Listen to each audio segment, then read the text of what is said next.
search me. Search me. Those two words would set you free from 90% of the drama, because some of you borrow drama trying to look into other people's lives. Clap like it's not you. No one will know. That's good, Pastor. Tell them. Search me, God, and know my heart. Did you notice the shift? Kill him. He's fussing and cussing about the way things are in the world. These bloodthirsty men and all these selfish politicians and all this corruption, this systemic corruption. God, do something about it. And then he shifts and says, search me. Nothing changes until I do. Know my heart. Test me and know my anxious thoughts. That's where I want to spend some time today. And I've been asking myself the question lately, why? This is my sermon title, why am I anxious? Why am I anxious? Apparently, according to my non-scientific YouTube study, all of you are anxious. And so I won't ask the question, have you experienced anxiety in the last week? Because we live in the age of anxiety. Let's be honest about it. I mean, it is almost marketed to us through the stations that are supposed to be giving us our information.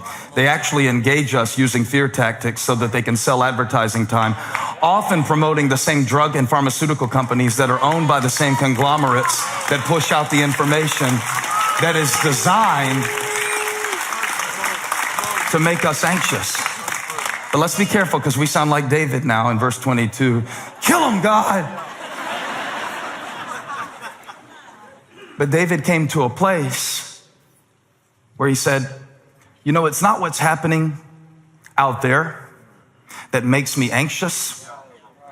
It's what I allow in here to go undetected and unchecked.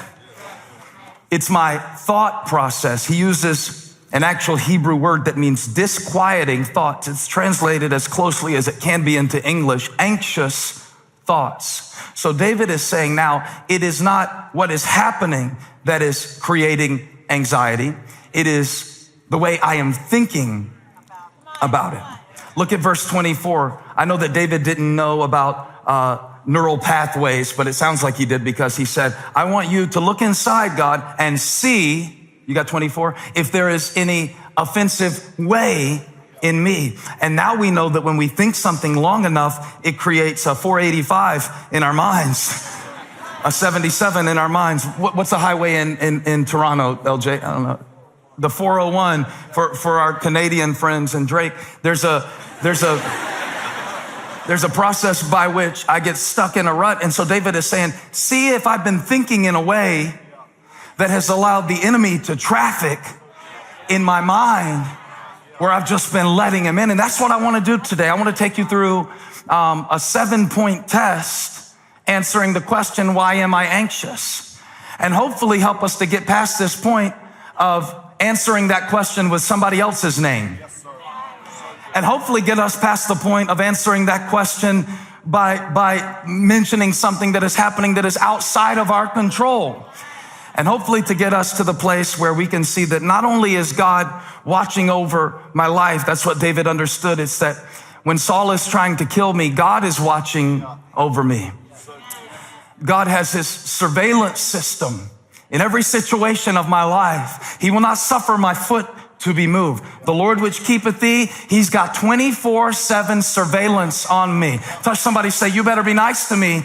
God is watching how you treat me. God is watching how you talk to me, and God likes me.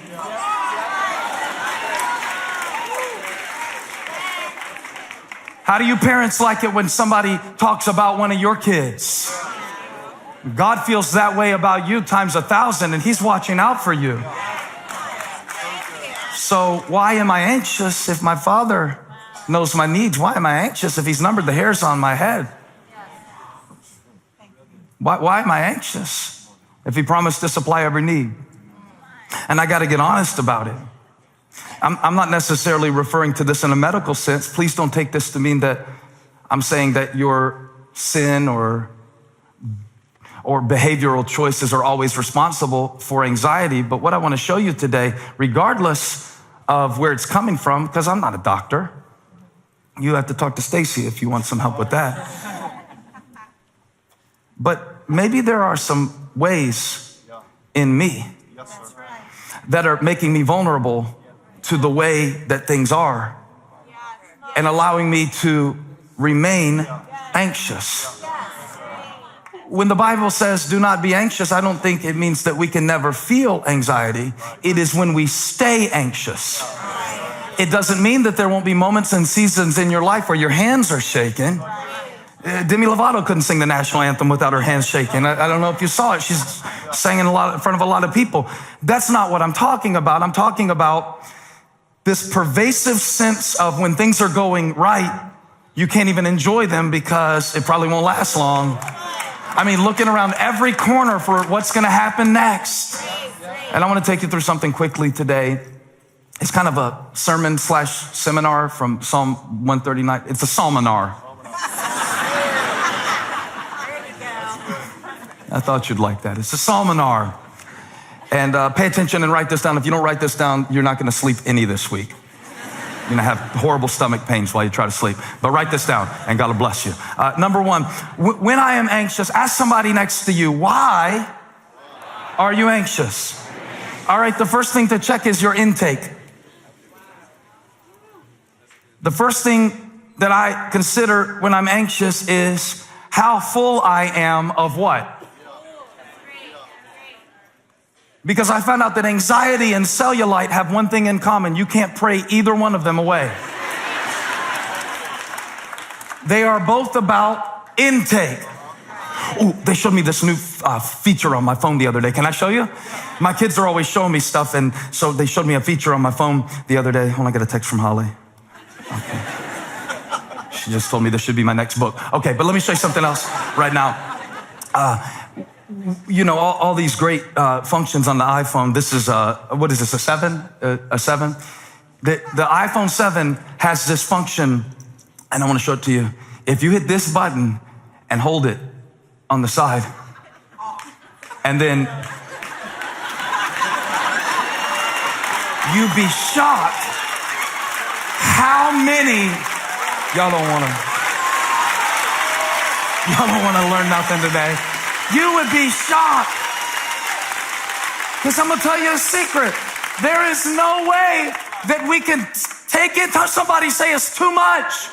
We can't take it all in and still have room for the peace of God. You're praying for the peace of God. God doesn't have anywhere to put it. Your mind is too full. You were not designed to have the entirety of the conversation of the whole human race buzzing on your back pocket, on your butt bone, just walking around like snipers. What did they say? Where did they go on vacation? What about that press conference? It was not supposed to be this way. Of course we're freaking out. Of course we're zombies. Of course we're numbing ourselves and drinking and smoking and popping. Of course we can't stop it. The devil's got a shock collar on our back pocket and we don't even know it.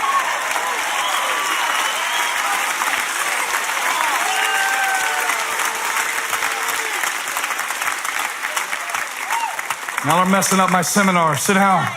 My seminar. So you want me to give you inspiration for 45 minutes every week, and you're going to lay it over top of 17 hours of media that is designed to hardwire the way you think.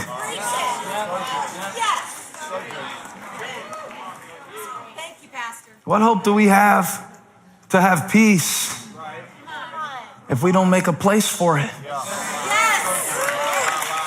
And they used to teach me in youth camp this saying called garbage in, garbage out. And it was basically a way of saying, don't listen to rock and roll music. and watch bad movies.